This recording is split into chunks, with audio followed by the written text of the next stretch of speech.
అందరికీ నమస్కారం. ఓం శ్రీమాత్రే నమః. మన ఇంటి ముందు తులసమ్మని పెంచి పూజిస్తే ఎంత పుణ్యమో, ఎంత మంచి జరుగుతుందో మీకు చెప్పాలనుకుంటున్నా. తులసమ్మ విష్ణుమూర్తికి ప్రియమైనది, ప్రీతికరమైనది. తులసకోట ఉన్న ఇంట్లో భూత ప్రేత పిశాచాలు రావు. తులసి గాలి సోకితే సూక్ష్మక్రిములు నశిస్తాయి. దేవదానవులు స్కైర మదనంలో జన్మించిన వాటిలో కొన్ని భూలోకానికి వరంగా ఇచ్చారు. అలా భూలోకానికి వచ్చిన వాటిలో వేప, జమ్మితో పాటు తులసి కూడా ఉంది. తులసి ఉన్న చోట అమంగళం వినిపించదు.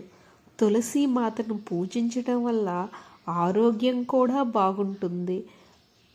తప్పకుండా ప్రతి ఇంట్లో తులసి మొక్కను వేసుకొని తప్పకుండా తులసి మాతకు పూజ చేయండి. ఇలాంటి మంచి విషయాలు తెలుసుకునేందుకు మన ఛానల్ని లైక్ కొట్టి షేర్ చేసి సబ్స్క్రైబ్ చేయండి.